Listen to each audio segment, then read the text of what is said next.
नमस्कार दोस्तों, मैं जेके मौर्य स्वागत करता हूं आप लोगों का लॉर्ड बुद्धा इंस्टीट्यूट के ऑनलाइन प्लेटफॉर्म पर। तो दोस्तों, आज हमारे साथ जुड़े हैं आज के इस इंटरव्यू में मिस्टर हरिओम, जिन्होंने यूजीसी नेट जेआरएफ में, ठीक है, यूजीसी नेट जेआरएफ में 99.66 परसेंटाइल के साथ आपने जेआरएफ क्वालिफाई किया है।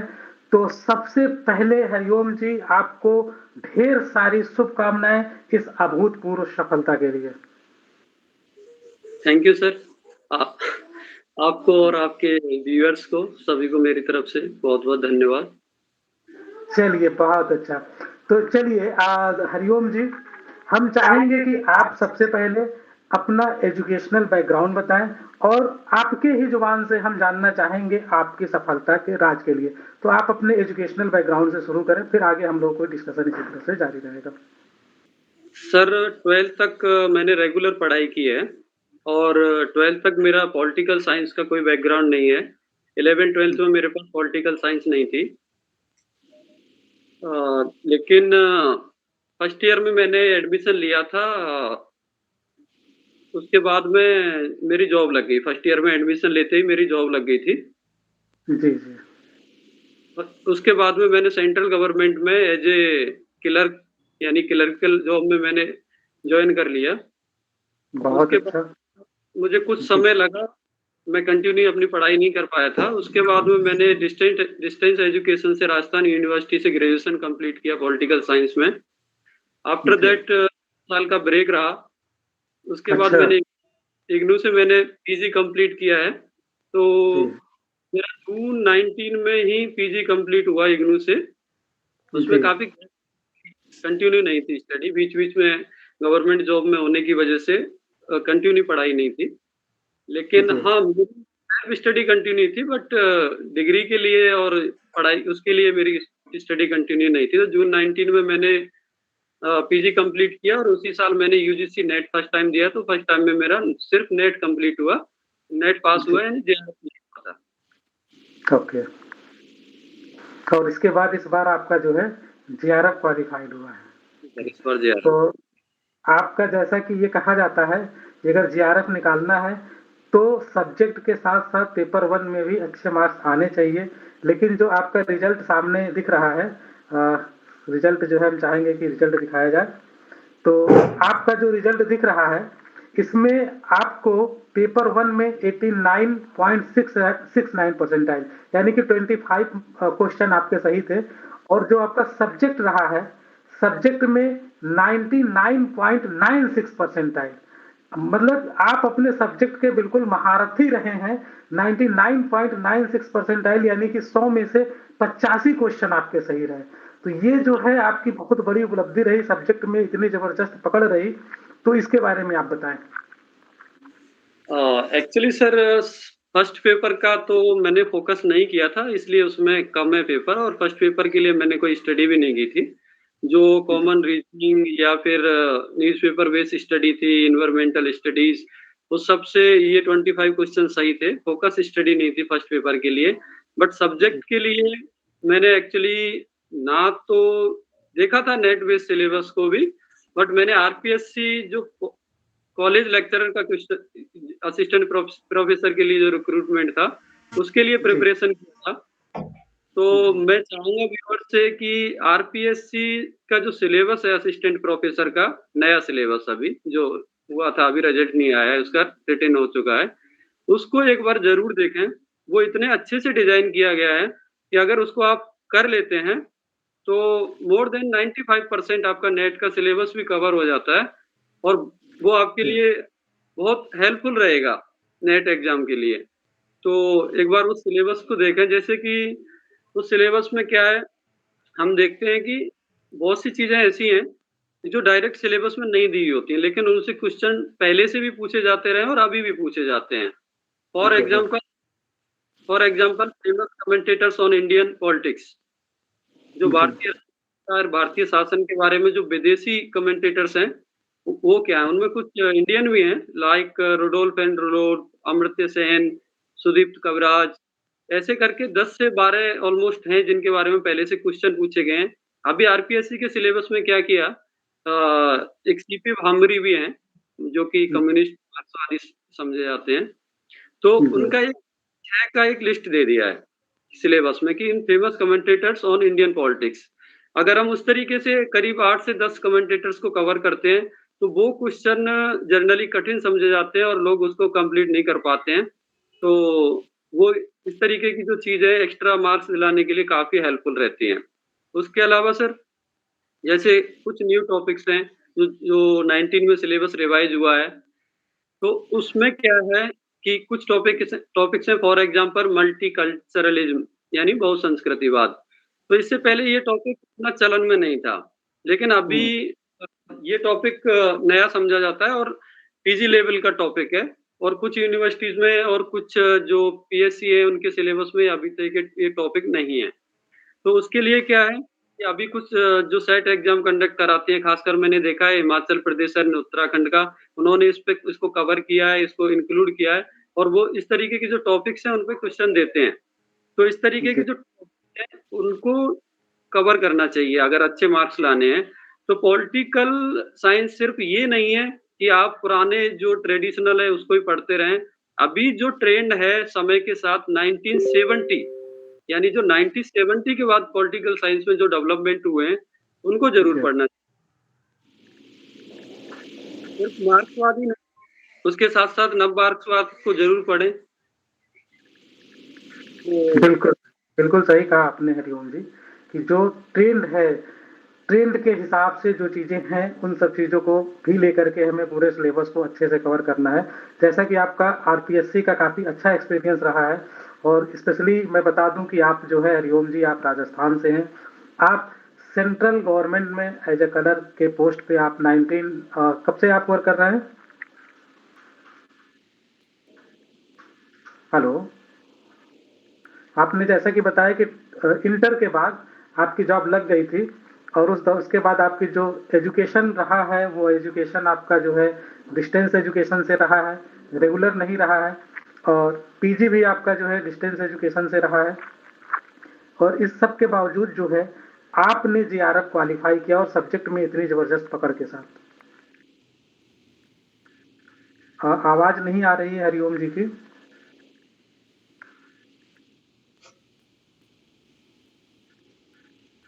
कुछ नेटवर्क इशू हो गया होगा उनकी तरफ। हाँ। अच्छा अच्छा, एक मिनट जरा होल्ड मतलब पॉज कर दीजिएगा।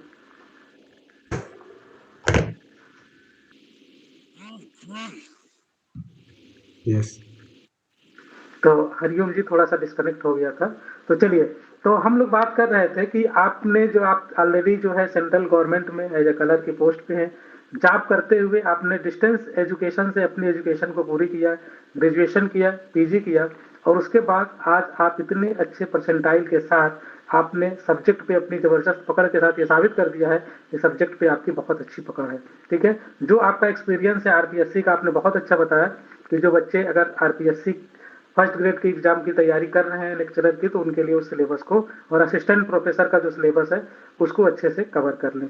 ठीक है, तो अच्छा चलिए आप ये बताइए कि आपने ये जैसे कि जॉब के साथ आपने ये जो उपलब्धि हासिल की है, तो आपने पहली बात तो इन सब चीज़ों को कैसे मैनेज किया जॉब के साथ और दूसरी चीज़ जो थोड़ा सा बुक्स के बारे में भी आप स्टूडेंट्स को बताएं कि कौन कौन सी बुक बेनिफिशियल है जिसको पढ़ करके अच्छे मार्क्स पाए जा सकते हैं, क्योंकि आपका जो सब्जेक्ट में परसेंटाइल है 99.96 85 क्वेश्चन वास्तव में एक जो है मील का पत्थर आपने इसमें हासिल किया है।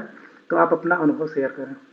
जी सर, जहाँ तक सर मैनेज करने वाली बात है, तो सबसे पहला क्वेश्चन जो होता है स्टूडेंट्स का, वो क्वेश्चन होता है कि कितने घंटे पढ़ना चाहिए? और मैं मानता हूँ कि हाँ, ये एक जिज्ञासावश क्वेश्चन होता है, लेकिन ये सबसे खराब क्वेश्चन है। तो सभी को पता है कि ड्यूरेशन मायने नहीं रखती है, क्वालिटेटिव स्टडी मायने रखती है कि आप डिपेंड करता है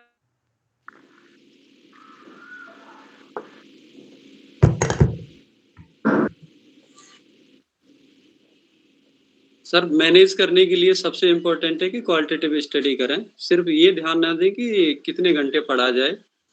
तो जॉब वालों के लिए देखो, जो जॉब में नहीं है, फ्री हैं, पेरेंट्स के ऊपर डिपेंड है या कुछ सेल्फ स्टडी कर रहे हैं या उसके साथ अपना कुछ उपार्जन भी कर रहे हैं, तो उनके पास तो टाइम ही टाइम है।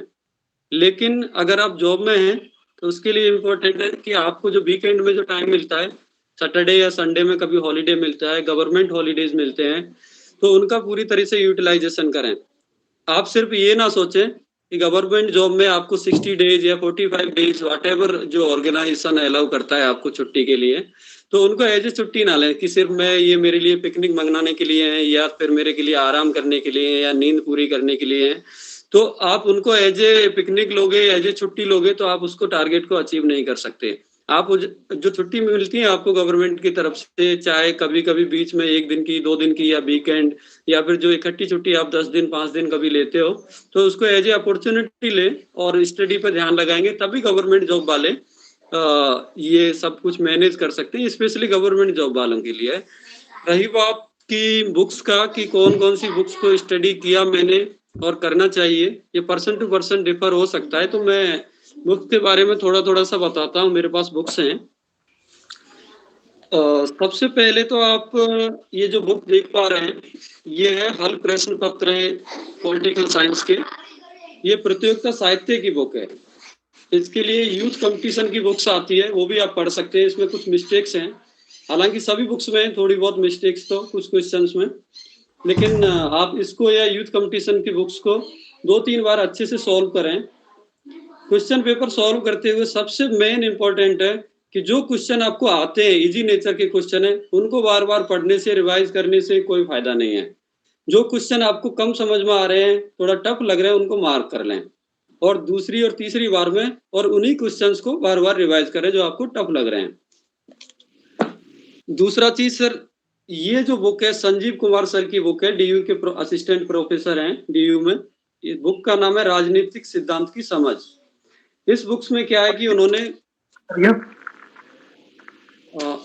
इस बुक्स में उन्होंने जो विचारधारा है, अवधारणा है, उनके बारे में काफी अच्छे से लिखा है। जैसे उदारवाद है, मार्क्सवाद, अराजकतावाद, रूढ़िवाद, नारीवाद, उत्तर आधुनिक, पोस्ट मॉडर्न, जो कि एक कठिन टॉपिक समझा जाता है पोस्ट मॉडर्निज्म।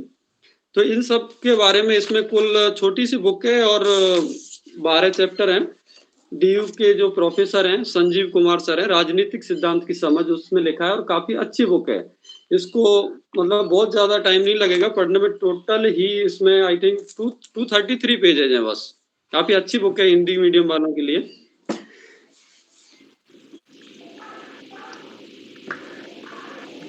दूसरा, ये हमें प्रॉब्लम कहाँ आती है कि जब हम कंपैरेटिव पॉलिटिक्स पढ़ते हैं, तो कंपैरेटिव पॉलिटिक्स में क्या है कि हम सिर्फ ये समझ लेते हैं कि कंपैरेटिव पॉलिटिक्स को जो टॉपिक दिए उन्हीं को पढ़ना चाहिए। लेकिन कंपैरेटिव पॉलिटिक्स के सिलेबस में, नेट के सिलेबस में कहीं भी ये नहीं दिया है कि जो प्रमुख राज्य व्यवस्था है, यानी जो प्रमुख देशों के जो संविधान है, उनका तुलनात्मक अध्ययन, ये ऐसे सिलेबस में क्लियरली मेंशन नहीं है। लेकिन क्वेश्चन इससे पूछे जाते हैं। तो खासकर कि 4-5 कंट्रीज के जो संविधान है, अमेरिका, ब्रिटेन, फ्रांस, स्विट्जरलैंड, इनको थोड़ा थोड़ा डिटेल में जाने की नहीं है। जिस तरीके से हम भारतीय राज्य व्यवस्था पढ़ते हैं, एक एक आर्टिकल को बहुत अच्छे से याद करने की जरूरत नहीं है। बेसिक फ्रेमवर्क्स, वहाँ कहाँ पर संसदीय प्रणाली है, कहाँ पर अध्यक्षीय प्रणाली है, उसका जो फंक्शन है वो किस तरीके से है, तो इसके लिए एक बुक आती है, पुखराज जैन सर की बुक है, प्रमुख राज्य व्यवस्थाएं, सेलेक्टेड पॉलिटिकल सिस्टम्स। इस बुक्स को रेफर कर सकते हैं और इस बुक को पूरा लाइन टू लाइन पढ़ने की जरूरत नहीं है, फ्रेमवर्क्स तो समझने की जरूरत है। ये सर मेरे पास एक बुक है, अंतरराष्ट्रीय राजनीति के सैद्धांतिक पक्ष। ये महेंद्र कुमार और नंदलाल सर ने लिखी है और ये आगरा से पब्लिकेशन है, शिवलाल अग्रवाल एंड कंपनी। ये बहुत ही सैद्धांतिक पक्ष के लिए राजनीतिक इंटरनेशनल पॉलिटिक्स में 2 पक्ष है, एक तो सिद्धांत है, दूसरा है व्यवहार में। व्यवहार में प्रैक्टिकली जो एप्लीकेशन पार्ट है वो है। तो ये सिर्फ सैद्धांतिक पक्ष के लिए, और ये सैद्धांतिक पक्ष इसमें बहुत ही अच्छे से कवर किया है। जो इंटरनेशनल पॉलिटिक्स की जो थ्योरीज है उसको बहुत अच्छे से कवर किया है। मोस्ट इंपॉर्टेंट बुक्स, इसको मैं रिकमेंड करूंगा, सबसे अच्छी बुक्स जिससे कि सबसे ज्यादा क्वेश्चन पूछे जाते हैं। वाइस चांसलर रहे हैं कोटा ओपन यूनिवर्सिटी के नरेश दादीश सर हैं, अभी रिटायर हो चुके हैं। और ये जो बुक नरेश दादीश सर ने लिखी है, उस बुक का नाम ही है कंटेम्परेरी पॉलिटिकल थ्योरी, समसामयिक राजनीतिक सिद्धांत। इस बुक की खासियत यह है कि इस बुक में सिर्फ 1970 के बाद की जो कॉन्सेप्ट्स हैं उन्हीं को कवर किया गया है। इसके बैक साइड में आप देख सकते हैं परंपरावाद, अस्तित्ववाद, उदार समतावाद, समुदायवाद, लिबर्टेरियनिज्म, इच्छा स्वतंत्रता, उत्तर आधुनिकतावाद, बहुसंस्कृतिवाद, नारीवाद, इस तरीके से करीब 12 से 13 टॉपिक हैं और ये काफी अच्छी बुक है। इसकी लैंग्वेज थोड़ी हार्ड है, लेकिन 2 से 3 बार अगर पढ़ा जाए, ये ऐसी बुक है कि इसको आप स्किप नहीं कर सकते अगर अच्छे मार्क्स लाने हैं, क्योंकि इसमें टोटली कंटेम्परेरी जो 1970 के बाद जो डेवलप हुआ है उस पर फोकस किया गया है। इंडियन पॉलिटिकल थिंकर्स इतना हार्ड टॉपिक नहीं समझा जाता है, क्योंकि हम लोग कुछ तो पहले से परिचित होते हैं, पढ़ा होता है 12th तक भी, ग्रेजुएशन में भी। तो इसके लिए आप दूसरी कोई बुक्स भी पढ़ सकते हो, लेकिन ये पुखराज जैन सर की बुक है मेरे पास। इसमें काफी समराइज वे में और अच्छे से कवर किए गए हैं काफी थिंकर्स। कुछ थिंकर्स ऐसे भी हैं जो कि नहीं कवर किए गए हैं, उनको आप दूसरी बुक से कवर कर सकते हैं, नेट में नहीं, नेट वाले कवर नहीं किए गए। वेस्टर्न पॉलिटिकल थिंकर्स के लिए ओपी गावा सर की जो बुक है, इसको आप पढ़ सकते हैं इसमें। लेकिन इसमें आपको एक चीज ध्यान रखना है कि जो थिंकर्स नेट के सिलेबस में नहीं दिए हैं, आप ये ना सोचें कि जो थिंकर्स दिए हैं उन्हीं को पढ़ें, उसके अलावा भी आपको पढ़ने पड़ेंगे। क्योंकि एक फॉर एग्जांपल कि मेरी वॉलस्टोनक्राफ्ट है, वो की नारीवादी चिंतक हैं, तो नारीवाद से वहां से क्वेश्चन पूछा जा सकता है। आप सिर्फ नारीवाद पढ़कर ही संतुष्ट नहीं हो सकते। मेरी वॉलस्टोनक्राफ्ट के बारे में अगर इस बुक में पूरा एक चैप्टर दिया है एज ए थिंकर, उसको भी पढ़ लेते हैं तो कोई बुराई नहीं है, वो आपको पढ़ लेना चाहिए। ये वेस्टर्न पॉलिटिकल थिंकर्स का ओपी गावा सर की बुक्स है, बहुत अच्छा कवर किया है। मैं रिकमेंड करूंगा कि हिंदी मीडियम वालों के लिए कि ओपी गावा सर का, जैसे मुझे पता लगा है कि वो हिंदी लिटरेचर से और इंग्लिश लिटरेचर से दोनों से ही उन्होंने ग्रेजुएशन किया है, तो उनकी दोनों ही लैंग्वेज पर बहुत अच्छी पकड़ है और उनकी हिंदी मीडियम वालों के लिए बुक्स बहुत ही अच्छी हैं। नेक्स्ट बुक है सर लोक प्रशासन के लिए। कंप्लीट बुक पढ़ना जरूरी नहीं है, ये एम लक्ष्मीकांत की बुक है। इसमें से जो सेलेक्टेड टॉपिक्स हैं एज पर सिलेबस पढ़े जा सकते हैं। ये नेक्स्ट ओपी गावा सर की बुक्स है राजनीतिक सिद्धांत की रूपरेखा। इस बुक्स को जरूर पढ़ें, क्योंकि इसमें काफी कुछ अच्छे से दिया हुआ है और इसकी लैंग्वेज काफी सरल है और क्वेश्चन यहाँ से पूछे जाते हैं। One for all for one books, यानी कि गागर में सागर जो बोलते हैं सभी, वो बुक्स है। मैंने पिछले इंटरव्यू में सर ने दिखाया था, जो सर ने इंटरव्यू कंडक्ट किया था किसी सिस्टर का, तो उसमें दिखाया था सर ने, ये बुक सर के टेबल पे थी, दिखाया था, और ये काफी वाकई में अच्छी बुक्स है। सबसे बड़ी बात है कि इस बुक्स को आप एग्जाम टाइम में क्विक रिवीजन के लिए रेफर करना चाहिए और काफी अच्छी बुक है। आप सब जानते हैं, सरस्वती आईएएस के फाउंडर राजेश मिश्रा सर ने लिखी है, जरूर पढ़ना चाहिए। ये जो बुक है भारतीय राज व्यवस्था एम लक्ष्मीकांत की, इसको स्टेट पीएससी वाले, यूपीएससी वाले, कोई सा भी एग्जाम हो, सभी लोग पढ़ते हैं।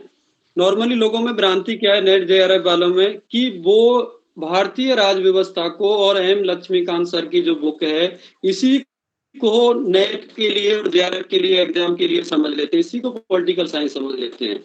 ये सिर्फ पॉलिटिकल साइंस नहीं है, ये तो सबके लिए पढ़ना जरूरी है। ये एक कॉमन बुक है, ये भारतीय राज व्यवस्था की बुक है, सिर्फ इसी को ना समझें। इसके अलावा मैं, अगर आप इंग्लिश में थोड़े कंफर्ट हैं तो मुझे लगता है कि including Rajesh Mishra sir and others जो अच्छे अच्छे राइटर्स हैं इंडिया में, वो कहाँ से प्रेरणा लेते हैं, उनका एक जो थिंक टैंक का उनका जो सोर्स है वो क्या है, कहाँ से लेते हैं। तो उसके लिए मैं बताऊंगा कि एंड्रयू हेवुड सर की 2 बुक हैं, बहुत ही सिंपल लैंग्वेज में है, जिसमें से एक तो है 4th एडिशन है मेरे पास, 5th एडिशन भी आता है, ऑनलाइन अवेलेबल है, पीडीएफ अवेलेबल है, इंडियन वर्जन अवेलेबल नहीं है, इसलिए वो बहुत महंगी है, 5,000 to 6,000 एक बुक का प्राइस है, वो आप नहीं खरीदें।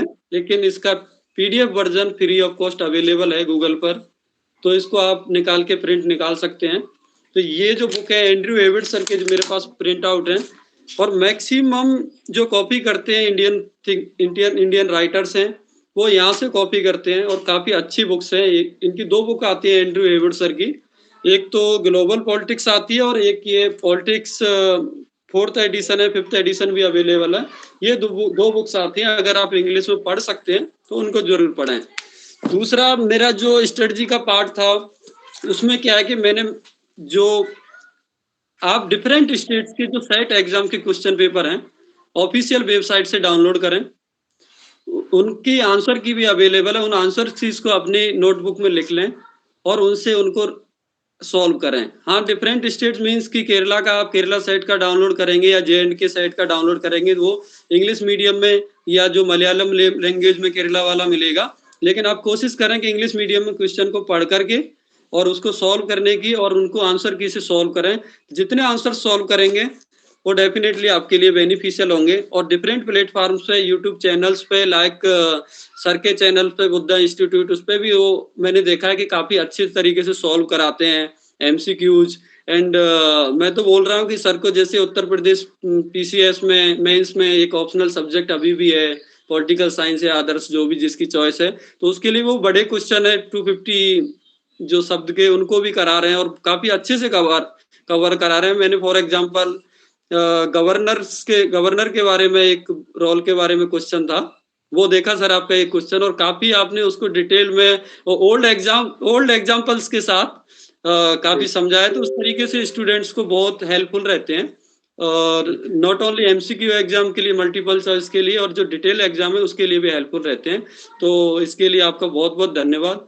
और आप छात्रों को मोटिवेट कर रहे हैं, इसी तरीके से मोटिवेट करते रहें तो काफी लोग आपसे इंस्पायर होंगे।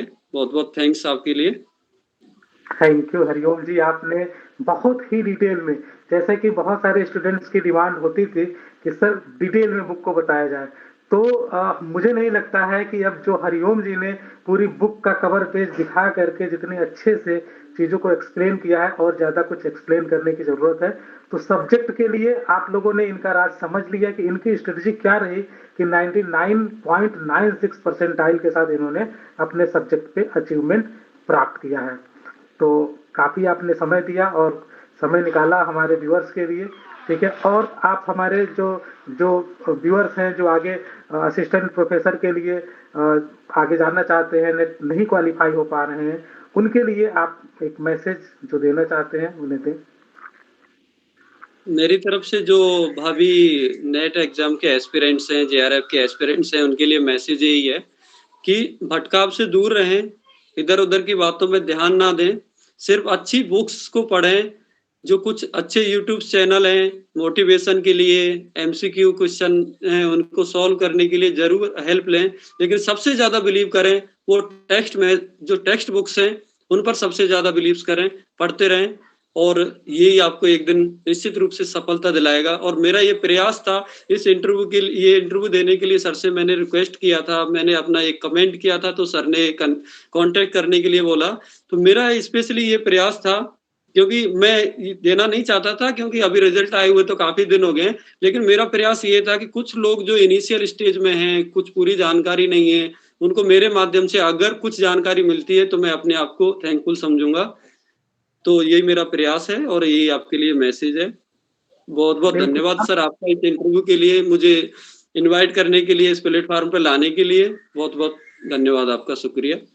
हम सभी लोगों का बस यही दायित्व है कि हम जो हमारे जो कंप्यूटर हैं, जो स्टूडेंट्स हैं जो आगे बढ़ना चाहते हैं, उनके लिए हम जो कुछ भी कर सकते हैं, जो भी उनके लिए हेल्प हो सकते हैं, ये एक दूसरे का मार्गदर्शन ही होता है जिसकी वजह से दूसरे को सफलता मिलती है।